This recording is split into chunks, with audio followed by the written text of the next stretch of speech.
Major Akhtaruzzaman মূলত তার শুধু বিদ্যুৎ প্ল্যান্টে তো তার একমাত্র ব্যবসা নয়, এবং এখানে একটি বিষয় উল্লেখযোগ্য যে আওয়ামী লীগ আমলে বাংলাদেশের যে উন্নয়ন হয়েছে, যে বিকাশ হয়েছে, এই উন্নয়নের সময় কোনো দলীয়করণ হয়নি। যে কোনো স্বাবলম্বী ব্যবসায়ীরা, সক্ষম ব্যবসায়ীরা আওয়ামী লীগ আমলে একটি মুক্ত পরিবেশে তারা ব্যবসা করতে পেরেছেন, এবং অনেক প্রচুর ব্যবসায়ী আছেন যারা আওয়ামী লীগ আসবার আগে, যাদের ব্যবসার যে আকার ছিল, আওয়ামী লীগ ক্ষমতায় আসবার পরেও, বিএনপি জামাত করবার পরেও, অন্য রাজনৈতিক দর্শনে বিশ্বাসী হবার পরেও, শুধুমাত্র উদ্যোক্তা হবার জন্য, শিল্পপতি হবার জন্য তাদের ব্যবসার আকার বহুগুণ বেড়েছে। সেই হিসাবে মেজর আখতারুজ্জামান সাহেবও বিদ্যুৎ প্ল্যান পেয়েছেন। তিনি তার ব্যক্তিগত স্বার্থ চরিতার্থ করবার জন্যই মূলত তার মুক্তিযোদ্ধার সনদটি অনেকটা তিনি তার নিজের মুক্তিযোদ্ধা পরিচয়কে ধর্ষণ করেছেন, আমি এটাই বলবো। আপনারা এইভাবে সবাইকে দিয়েছেন, আর আজকে আপনাদের তৃণমূল কর্মীরা অসহায়, খেতে পারছে না, তারা বাড়িতে থাকতে পারছে না, তাদের ভবিষ্যতের কোনো নিরাপত্তা নাই, নিশ্চিত কি হবে তারা কেউ বলতে পারছেন না। ইনবক্সে এসে খুব অসহায় ভাবে তারা বলছে, আমাকে আজকে 300 টাকা দিন, আমি খেতে পারিনি। তাদের আপনাদের এই কর্মীরা এবং সাংবাদিকের কাছে এই আবেদনটা জানাচ্ছেন, এই আবেদনগুলো কি আপনাদের কাছে পৌঁছে না? দেখুন, আমরা এই জায়গাটাই আমাদের পরম ব্যর্থতা, চরম ব্যর্থতা, যে আমরা আমাদের রাজনৈতিক কর্মীদের, আমাদের যারা দলের নিবেদ্যপ্রাণ কর্মী, তাদেরকে আমরা অর্থনৈতিকভাবে কোনো প্রতিষ্ঠা দিতে পারিনি, এবং আমরা দলগতভাবেও যে বা কোনো ট্রাস্টগতভাবেও এমন কোনো প্রতিষ্ঠান গড়ে তুলিনি যে প্রতিষ্ঠানগুলো থেকে দুঃসময়ে আমরা দলের নেতাকর্মীকে সহযোগিতা করতে পারবো। আজকে আমাদের সমস্ত নেতাকর্মী এবং সমর্থকরা গৃহহারা, বাস্তুহারা, ব্যবসাহারা, কর্মহারা, এই সমস্ত অসংখ্য নেতাকর্মী মানুষ, তারা প্রত্যেকেই স্ট্রাগল করছেন, প্রত্যেকেই বিভিন্নভাবে মানবেতর জীবন যাপন করছেন। বাংলাদেশে প্রায় 1 কোটি মানুষ আজকে কর্মহীন অবস্থায় মানবেতর জীবন যাপন করছেন, যাদের পরিচয় তারা কেউ আওয়ামী লীগের নেতা, কেউ সমর্থক, কেউ হয়তো শুধুমাত্র ভোট দেন, অথবা সোশ্যাল মিডিয়ায় আওয়ামী লীগের পক্ষে কথা বলেন। এই কারণে আজকে তাদেরকে এভাবে বাস্তুচ্যুত করা হয়েছে। আমরা যারা নেতা আছি, আমরাও নিজেরাও বাস্তুচ্যুত হয়েছি, আমরাও ব্যবসাচ্যুত হয়েছি, কর্মচ্যুত হয়েছি। ফলে রেগুলার যে ইনকাম, প্রাত্যহিক যে আয়, সেই আয়টি আমাদের সকলের বন্ধ হয়ে গেছে। এর মধ্যেও আমরা যারা নেতা আছি, যাদের সামর্থ্য আছে, তারা হয়তো আমরা নেতাকর্মীদের পাশে দাঁড়ানোর চেষ্টা করছি, কিন্তু তার সংখ্যা অত্যন্ত গুটিকত। কারণ একজন মানুষের পক্ষে প্রাতিষ্ঠানিক কোনো সহযোগিতা করতে না পারলে ব্যক্তির পক্ষে অনেক মানুষকে অ্যাটেন্ড করা এটি একটি দুরূহ কাজ। সেই কাজটি আমরা করতে পারছি না। এটি আমাদের জন্য অত্যন্ত লজ্জার এবং একটি নতুন অভিজ্ঞতা।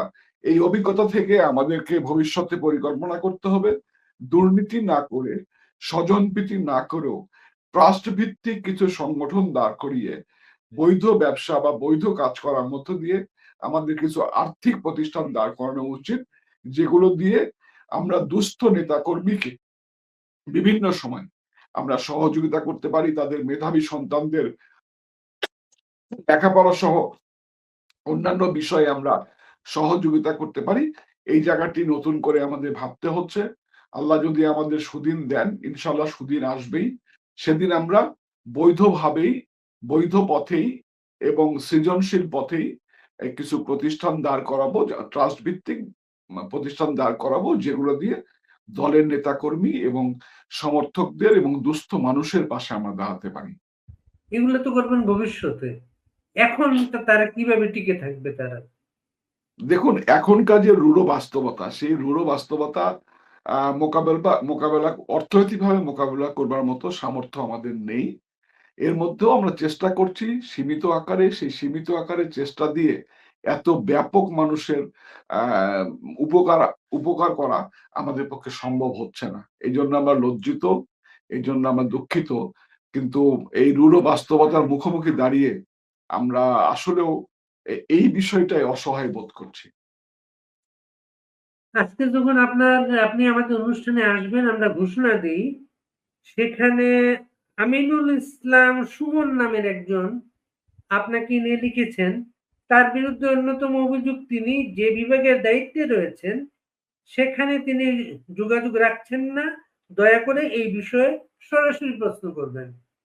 জি, আমি খুব দুঃখিত যে আমি প্রথম দিকে যোগাযোগ রাখতে ব্যর্থ হয়েছি। কারণ যোগাযোগ মাধ্যমটাও একটু সমস্যা ছিল। অনেকেই ফোন নাম্বার বদলিয়ে ফেলেছেন। অনেকে আপনার হচ্ছে গিয়া স্থানান্তর হয়েছেন। সেই যোগাযোগটি পুনঃস্থাপিত হয়েছে এবং আ এখন আমার জেলা পর্যায়ে, উপজেলা পর্যায়ে নেতৃবৃন্দের সঙ্গে নিয়মিত যোগাযোগ হচ্ছে এবং আমরা কাজ করছি। আমরা আ আপনার হচ্ছে ইফেক্টিভ কাজ করছি। আশা করি আ আমরা আরো এগিয়ে যেতে পারবো। আর একদম প্রান্তিক পর্যায়ে সকল মানুষের পক্ষে সঙ্গে যোগাযোগ করা কোনো মানুষের পক্ষেই সম্ভব নয়। এটি হচ্ছে বাস্তবতা। আ দল একটি সিস্টেমে পরিচালিত হয়। সেই সিস্টেমের মধ্য দিয়ে আমাদেরকে প্রান্তিক পর্যায় পর্যন্ত লেয়ার বাই লেয়ার যোগাযোগটা রক্ষা করতে হয়। একদম সকল নেতাকর্মীর সঙ্গে, একটি বিভাগের সকল নেতাকর্মীর সঙ্গে, প্রায় ৫০ লক্ষ উপরে নেতাকর্মীর সঙ্গে চট্টগ্রাম বিভাগটি অনেক বড় বিভাগ। একদম এই পর্যায়ে কথা বলা, এটা এআই ছাড়া কারো পক্ষে সম্ভব হবে বলে আমি মনে করি না। এরপরেও নেতৃবৃন্দের সঙ্গে যোগাযোগ করছি, যোগাযোগ রক্ষা হচ্ছে এবং আমরা নিয়মিতভাবে কাজ করছি। আমার অন্যান্য সহকর্মীরা, যেমন ইঞ্জিনিয়ার আব্দুস সবুর, তিনি আওয়ামী লীগের বিজ্ঞান ও প্রযুক্তি বিষয়ক সম্পাদক, চট্টগ্রাম ডিভিশনের মানুষ।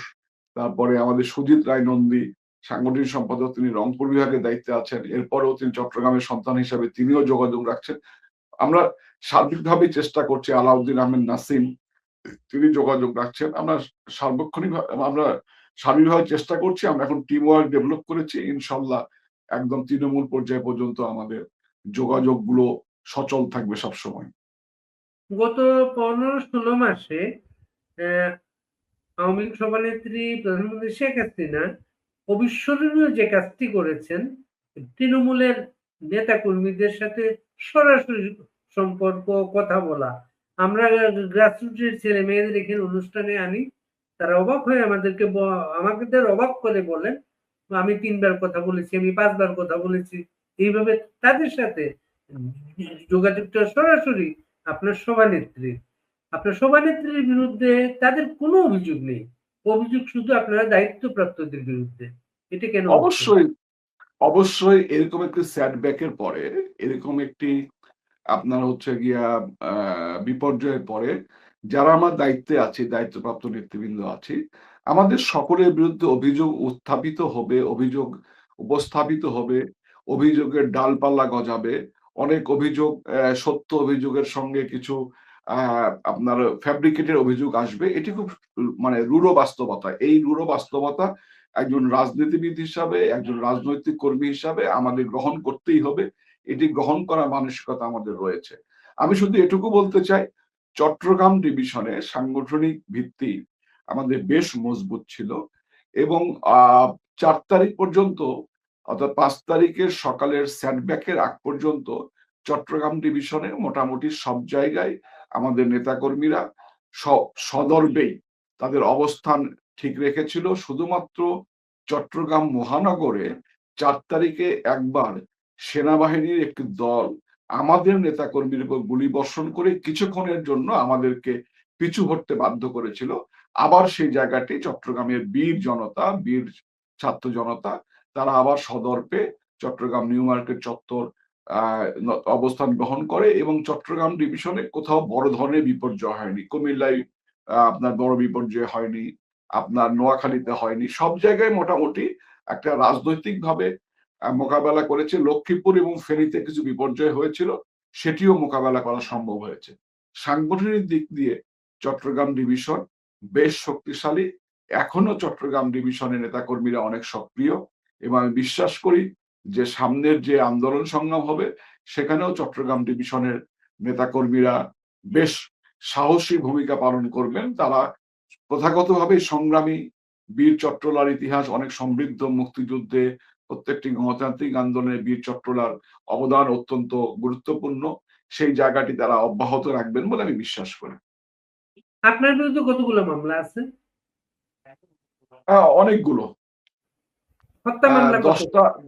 10টা হত্যা মামলা পর্যন্ত আমি গুনেছি, এরপরে আর গোনার প্রয়োজন বোধ করিনি। মনে করেন আপনার 10টা হত্যা মামলা আছে, আপনি বাংলাদেশে ফেরত আসলেও আপনি কিন্তু জামিন পাবেন না। আপনি জামিন পাবেন না, আপনাকে আদালতে মারধর করা হতে পারে, যেটা আমরা দেখছি আর কি। এর জন্য আমরা যখন নেতা কর্মীরা আমাদের অনুষ্ঠান সব জায়গায় এসে কমেন্ট করেন, তখন তাদেরকে আমরা বলি এই মানুষটা যদি ফেরত আসে তার জামিন পাওয়ার নিরাপত্তা এই গ্যারান্টিটা কে দিবে? বা আপনি কি চাচ্ছেন আপনার নেতাকে ওরা পিটিয়ে মেরে ফেরুক? এই মেসেজ গুলা আপনাদের কর্মীরা আপনারা বলতে পারছেন না কেন যে আমি আমি আসতে চাই বাংলাদেশে, আইনের আশ্রয় নিতে চাই আমি? দেখুন, আমাদের যে এখন ঘটনা হচ্ছে, আমাদের কিছু কর্মীর মধ্যে কিছু কর্মীর মধ্যে এক ধরনের ফ্রাস্ট্রেশন কাজ করে। আমাদের অনেক ধরনের কর্মী আছে, কিছু কর্মীর মধ্যে ফ্রাস্ট্রেশন কাজ করে, একটা বড় দল। এই দলে বিভিন্ন মানসিকতার মানুষ আছেন। তো কেউ কেউ মনে করেন যে নেতারা বাইরে থেকে এসে এখানে মারধর খাক, উনি ফাঁসির দড়িতে ঝুলুক, হ্যাঁ, উনি নেতা ছিলেন, উনি এনজয় করেছেন ক্ষমতা, সুতরাং তিনি পাপের শাস্তি ভোগ করুক, তার কারণে আমার এই অবস্থা। তো এই ধরনের ফেসবুক শুধু গরম করা। আপনার না, শুধু আপনার না, না, যখনই না, আমি একজনকে আমার কথা দেখেন সবাই আমি করবে। আমার কথা বলছি, সবার কথাই বলছি। আমি তো সবার কথাই বলছি। বাস্তবতা বিবর্চিত কোনো কথা বলে তো লাভ নেই। ফেসবুকে আমি গরম করে ফেললাম। একটি ফ্যাশন দাঁড়িয়ে গেছে। জননেত্রী শেখ হাসিনার আমলে বাংলাদেশে যে উন্নয়ন হয়েছে, যে মানব কল্যাণ হয়েছে, এটি নিয়ে কিন্তু কারো কোনো প্রশ্ন নাই। এবং মানুষ এটিকে, সাধারণ মানুষ পর্যন্ত এটিকে স্বাগত জানায়, এটির প্রশংসা করে। কিন্তু যেহেতু অন্য কোনো সরকারের আমলে এই পরিমাণ উন্নয়ন বা এর সিকি পরিমাণ উন্নয়ন বা মানব কল্যাণ করতে পারেনি, তাহলে জননেত্রী শেখ হাসিনার এই অর্জনকে প্রশ্নবিদ্ধ করতে হলে তাহলে প্রধান হাতিয়ার হচ্ছে যে উন্নয়নের নামে আওয়ামী লীগ দুর্নীতি করেছে। এটি হচ্ছে প্রধান হাতিয়ার। যদি দুর্নীতিই হতো, আমি বলবো না একদম দুর্নীতি হয়নি, পৃথিবীর দুর্নীতি মুক্ত কোনো রাষ্ট্র আছে এমন কোন রাষ্ট্রের নাম আমি জানি না। কোথাও বেশি, কোথাও কম। শুধু অর্থনৈতিক দুর্নীতি নয়, দুর্নীতি নানাভাবেই হয়, কোথাও বেশি, কোথাও কম। আমাদের দেশটি বিএনপির আমলে 5 বার বিশ্ব চ্যাম্পিয়ন ছিল দুর্নীতিতে। সেখান থেকে দুর্নীতির মাত্রা জননেত্রী শেখ হাসিনা কমিয়ে এনে দেশের একটি টেকসই উন্নয়ন করেছেন। কিন্তু এই উন্নয়নের বিপরীতে কোনো ন্যারেটিভ বিএনপি বা জামাত দাঁড় করাতে পারেনি, যেহেতু তাদের নামেও আপনার দুর্নীতির কলঙ্ক রয়েছে। 2001 থেকে 2006 সালে 5 বার আপনার হচ্ছে বিশ্ব চ্যাম্পিয়ন হচ্ছে দুর্নীতিতে, তখন গভর্নমেন্টে বিএনপি এবং জামাত যৌথভাবে ছিল, উভয় দলই দুর্নীতির সঙ্গে যুক্ত ছিল। তাদের গায়ে যেহেতু কালিমা আছে, এই কালিমাটি আওয়ামী লীগের গায়েও লেপন করার একটি চক্রান্ত তারা করেছে এবং একটি ন্যারেটিভ, একটি বক্তব্য দাঁড় করিয়েছে, আওয়ামী লীগ উন্নয়নের নামে লুটপাট করেছে। আমার বক্তব্যটি হচ্ছে, আগে 1 কিলোমিটার একটা মানের রাস্তা তৈরি করতে যে পরিমাণ বরাদ্দ হতো, এখন 1 কিলোমিটার ওই মানের রাস্তা তৈরি করতে বরাদ্দ কি কমেছে না বেড়েছে? যদি বরাদ্দ কমে থাকে তাহলে বুঝতে হবে যে আওয়ামী লীগের আমলে দুর্নীতি হয়েছে। যদি বরাদ্দ না কমে ওই পরিমাণ থাকে বা ওর থেকে বেড়ে যায়, তাহলে বলতে হবে যে এই ব্যয়টি যুক্তিসঙ্গত। এবং যে নির্মাণ কাজগুলো বাংলাদেশে হয়েছে, যে সরবরাহ কাজগুলো বাংলাদেশে হয়েছে, এর কত পার্সেন্ট কাজ আওয়ামী লীগের লোকজন করেছে আর কত পার্সেন্ট কাজ সাধারণ ব্যবসায়ী, পেশাদার ব্যবসায়ী এবং বিএনপি জামাতের ব্যবসায়ীরা করেছে, এটি একটু যে কোনো জেলায়, যে কোনো এলাকায় একটু চোখ বুলালেই মানুষ দেখতে পাবে। আমাদের তো ওই পরিমাণ, আমাদের নেতাকর্মীদের পরিমাণ ব্যবসায়িক লাইসেন্সে ছিল না, আমাদের নেতাকর্মীরা পারেনি। এখন অভিযোগটি হচ্ছে আওয়ামী লীগ দুর্নীতি করেছে, অভিযোগের আসামিকে আমি, বাদীকে বিএনপি এবং জামাত। আদালতে কিন্তু মামলা হয়নি, মামলাটা হয়েছে স্বাভাবিক জনতার আদালতে। এখন বিএনপি জামাতের এই অভিযোগটি প্রমাণ করার দায়িত্ব কার? প্রমাণ করার দায়িত্ব আমাদের কিছু সহকর্মীরা নিয়েছে। ধরেন আমি একজন এমপি, আমার এলাকায় প্রতিযোগিতা আছে, প্রতিযোগিতা হওয়ার ফলে আমার কিছু কর্মী সমর্থক আমার বিপরীতে অবস্থান গ্রহণ করেছে। এই কর্মী সমর্থকদের মূল দায়িত্ব হচ্ছে স্বপন একজন দুর্নীতিবাদ এটি প্রমাণ করা। তিনি চিন্তা করছেন না যে আমি পরোক্ষভাবে বিএনপি জামাতকে সহযোগিতা করছি। এবং এই ধরনের নেতাকর্মীরা অনেকে আবেগের বশবর্তী হয়ে বলছেন নেতারা বাইরে গেছে আমরা কেন ভিতরে থাকবো। আওয়ামী লীগ তো পালিয়ে যাওয়ার দল নয়। একটি রূঢ় বাস্তবতার মধ্যে আমরা দেশ ত্যাগ করতে বাধ্য হয়েছি এবং বিদেশ ভ্রমণ হচ্ছে আনন্দের, বিদেশ ভ্রমণ হচ্ছে গিয়া সুখের, বিদেশ ভ্রমণ হচ্ছে শখের, কিন্তু বিদেশে কাপুরুষের মতো পালিয়ে যাওয়া এটি গ্লানির, এটি দুঃখের, এটি বেদনার, এটি উপলব্ধিটা আমাদের সহকর্মীদের করতে হবে। যারা গুটিকতক সহকর্মী, একটা স্মল পার্সেন্টেজ অফ সহকর্মী ইউনূসকে শত্রু মনে না করে, বিএনপিকে শত্রু না মনে করে, জামাতকে শত্রু না মনে করে, এনসিপিকে শত্রু না মনে করে আওয়ামী লীগের নেতাদের বা আওয়ামী লীগের অপছন্দের লোকদেরকে শত্রু মনে করছেন, সেই নেতাকর্মীকে বুঝতে হবে তিনি পরোক্ষভাবে বিএনপি এবং জামাতকে সহযোগিতা করছেন।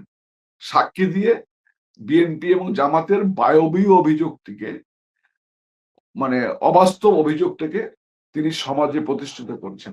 এই এটা কি উপলব্ধিটি মনে যদি হয় আমাদের স্বপন, এটা কি মনে হয় আপনাদের আপনার দলেরই কেউ হয়তো বা আপনার প্রতিপক্ষ হতে পারে কোনো ভাবে নেতা কর্মীদের মধ্যে হতাশাগ্রস্ত নেতা ছড়িয়ে দিয়েছে তারা যে বিদেশে তারা অনেক আরামায়েশে আছে, অনেক টাকা নিয়ে গেছে, ভোগ বিলাসে ব্যস্ত, এমন একটা ধারণা এই হতাশাগ্রস্ত নেতা কর্মীদের কাছে ছড়িয়ে দেওয়া হয়েছে?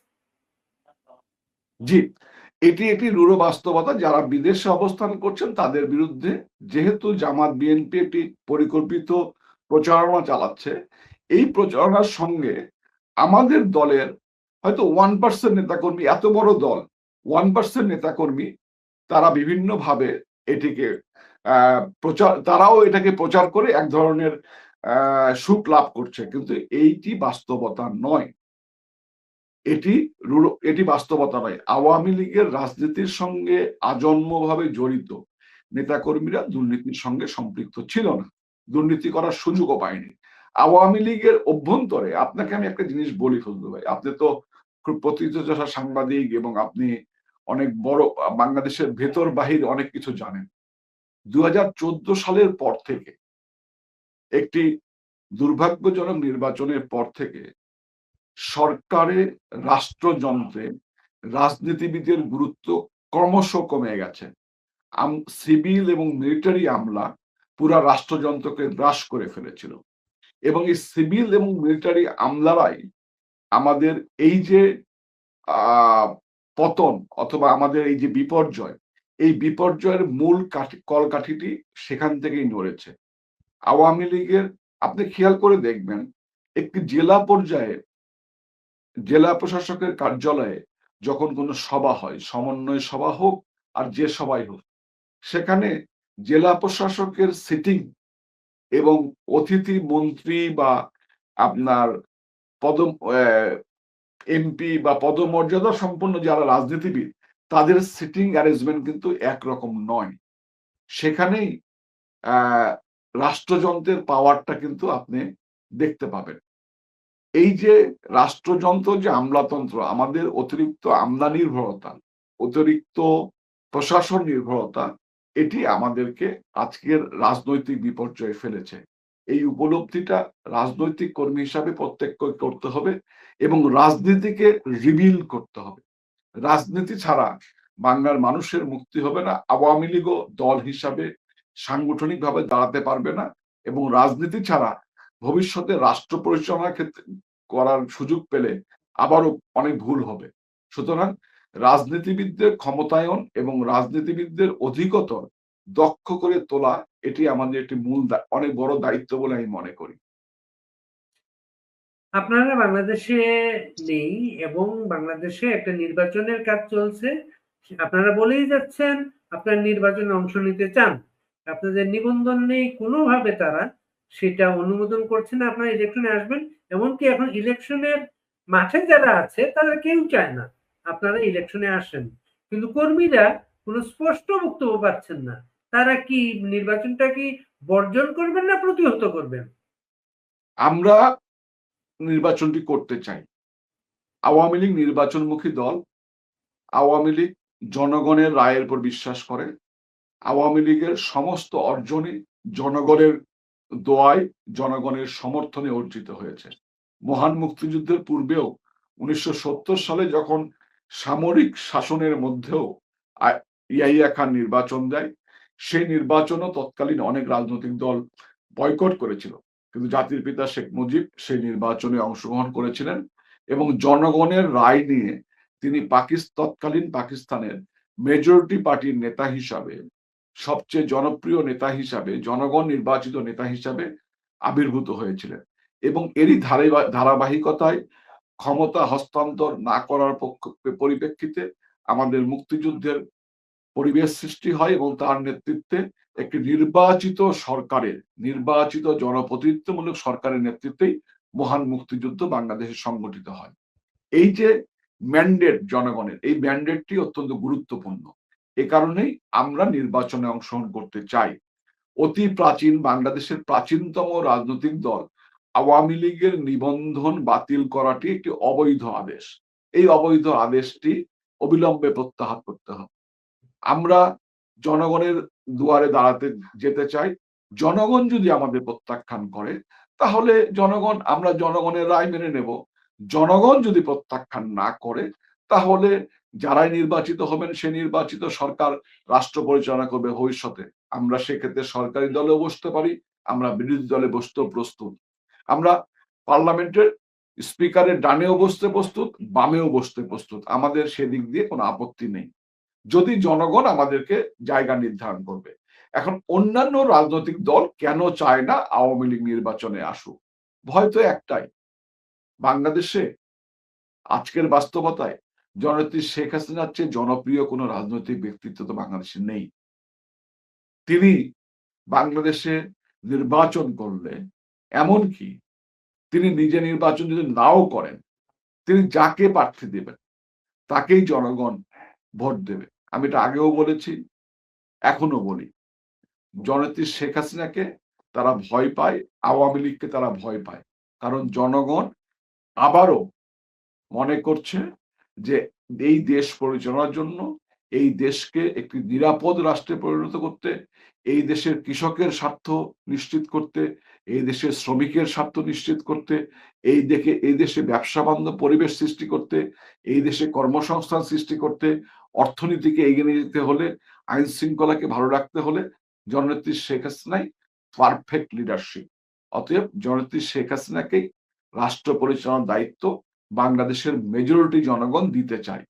এটি প্রফেসর ইউনূস সহ যে সমস্ত ক্রিয়াশীল রাজনৈতিক দল আছে, যাদের অনেকেই বড় বড় কথা বলেন, পার্লামেন্টের মেম্বার না, ইউনিয়ন পরিষদের মেম্বার নির্বাচনেও তারা নির্বাচিত হতে পারবেন না। তারা সবাই মিডিয়ার সামনে বড় বড় কথা বলছেন যে আওয়ামী লীগকে আমরা নির্বাচনে চাই না। কেন চান না? আপনারা না বৈষম্য বিরোধী সমাজের কথা বলেছিলেন, আপনারা না গণতন্ত্রের কথা বলেছিলেন, অংশগ্রহণ বিহীন নির্বাচনকে সমালোচনা করেছিলেন, 14 সালে নির্বাচনকে সমালোচনা করেন, 18 সালে নির্বাচনকে সমালোচনা করেন, 24 সালে নির্বাচনকে সমালোচনা করেন। আমি যুক্তির কারণে ধরে নিলাম আমি মন্দ, আমি যুক্তির কারণে ধরে নিলাম আমি অধম। তা আমি অধম বলিয়া কি তুমি উত্তম হইবে না? তোমরা কি আবার আমরা যে ভুল করেছি তোমাদের দৃষ্টিতে, সেই ভুলে পুনরাবৃত্তি করে বাংলাদেশকে একটি অস্থিতিশীল রাষ্ট্রের দিকে ধাবিত করা ষড়যন্ত্র। মূল ষড়যন্ত্র হচ্ছে বাংলাদেশকে ধ্বংস করা। 1971 সালে যে বাংলাদেশের উন্মেষ হয়েছে, এক সাগর রক্তের বিনিময়ে, 2 লক্ষ মা বোনের সম্ভ্রমের বিনিময়ে জাতির পিতার নেতৃত্বে যে বাংলাদেশ সৃষ্টি হয়েছে, সেই বাংলাদেশকে ধ্বংস করে দেওয়া, ছিন্ন ভিন্ন করে দেওয়া, এটি হচ্ছে মূল ষড়যন্ত্র। এই ষড়যন্ত্রের অংশ হিসাবেই আওয়ামী লীগকে নির্বাচনে অংশগ্রহণ থেকে বাধাগ্রস্ত করা হচ্ছে। আমাদের এখনো অ্যাপিল, এখনো দাবি, আমরা নির্বাচনে অংশগ্রহণ করতে চাই। আমাদেরকে অবাধে নির্বাচনে অংশগ্রহণ করার সুযোগ দেওয়া হোক। আমরা তো দল হিসাবে এই মুহূর্তে ছিন্ন ভিন্ন, আমাদের নেতাকর্মীরা জেলে, অনেকে পালিয়ে আছেন, অনেকে বাস্তুচ্যুত হয়েছেন, অর্থনৈতিকভাবে পঙ্গু হয়ে গেছি। এখন মানে এই অবস্থায় আমরা যেখানে পঙ্গুত্ব বরণ করেছি অনেক ধরনের, সেই অবস্থায়ও আমাদেরকে নির্বাচনে অংশগ্রহণ করতে দিতে তারা ভয় পাচ্ছে। আর যখন আওয়ামী লীগ আবার সশরীরে স্বমূর্তিতে ফিরে আসবে, তখন তো নির্বাচন করলে বাংলাদেশে অনেকে জামানতই থাকবে না। এই কারণে ওরা আমাদেরকে নির্বাচন থেকে বিরত রাখতে চায়, কিন্তু আমরা নির্বাচন করতে চাই। যদি আমাদের বাদ দিয়ে নির্বাচন করার চেষ্টা করা হয়, সেক্ষেত্রে আমরা অবশ্যই বিকল্প পন্থায়, বিকল্প পথ হাঁটতে বাধ্য করব। আমাদেরকে সেই জায়গায় যেতে তারা বাধ্য করবে। আমাদের মূল কথা, আমরা গণতন্ত্রের উত্তরণ চাই, গণতান্ত্রিক প্রক্রিয়া চাই। জনগণ তার ভোটাধিকার প্রয়োগ করবেন, জনগণ তার নেতা নির্বাচিত করবেন। সেই সুযোগ অবাধে দেওয়া হোক। যদি দেওয়া না হয়, সেক্ষেত্রে বিকল্প অনেক রাজনৈতিক পথই আমাদের জানা আছে। সেই রাজনৈতিক পথ আমাদের অনুসরণ করতে হবে।